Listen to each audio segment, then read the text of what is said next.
Well, over the course of her career, the average Australian woman will earn $2 million less than the average man, having a serious impact on their superannuation balance. But there's a push on to do something about this. I'm joined now by Trenna Probert, the founder of Fierce. Trenna, is it true that women are ending up with about 40% less in their superannuation balance at retirement than men? Yes, unfortunately, that is true, Matt. And it depends on how you cut the numbers. It's somewhere between 40 and 47%. But regardless, that's a big gap, particularly when you consider that women on average live longer than men. And we also have 38% of Australian women retiring below the poverty line. So it's a big problem. So why is the gap so big? Well, there's actually a very long list of reasons for that, but you've already touched on one of those in your opening, which is that over their lifetime, the average Australian woman is going to earn $2 million less than the average Australian man. And whilst we don't think men are average, we also know that the average Australian woman is not worth $2 million less. And the implications of that are dire. So, by the time a woman is 23 years old, on average, she's earning $10,000 less than a man. And that's where we get off on the wrong start. Now, why is that? It can be for a number of different reasons. One of those is unconscious bias in the system. So the pay gap is actually still real. But it's also things like, we have an overweight of women who are going into caring roles like nursing, teaching, etc. And that's a wonderful thing.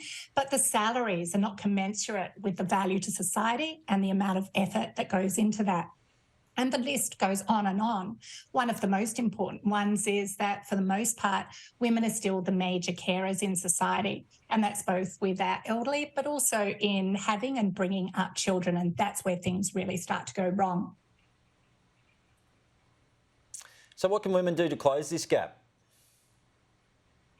Yeah, the unfortunate part here is that it shouldn't just be up to women to close the gap. It's not actually a women's problem. It's a societal problem that we should all care about. So there are things the government can be doing.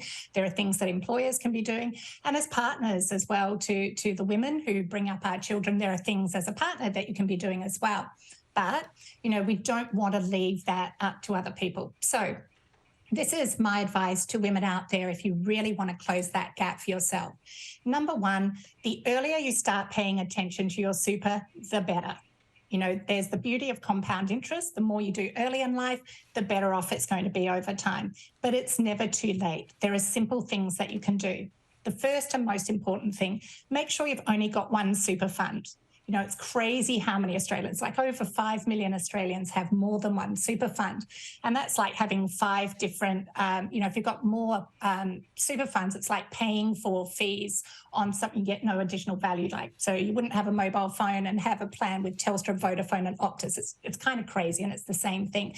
One super fund. Then the next thing is detox your super. Make sure you're in a super fund that's working hard for you. And that's by making sure you're in a fund that's low cost in fees, but's also got a better chance of delivering consistent returns over time. And we at Super Fierce can make that easy for you to do. Another thing to do is to remember that super is not some crazy magical granny's money box. It doesn't just become relevant when you're ready for bowls and bingo, So super is actually your investment portfolio. And for most Australians, it's either their first or second largest financial asset. So pay attention to it. Work out how you can get that money working harder for you. Trenna, this is all great advice, but I imagine most young people, I know if I speak for my 25-year-old self, superannuation is the last thing that I'm thinking about on a Saturday afternoon. I'm thinking about going for a drink with my friends. I'm thinking about watching a game of footy or a game of cricket. How can you get young people to understand the importance of their super when they have other priorities in their lives at that stage?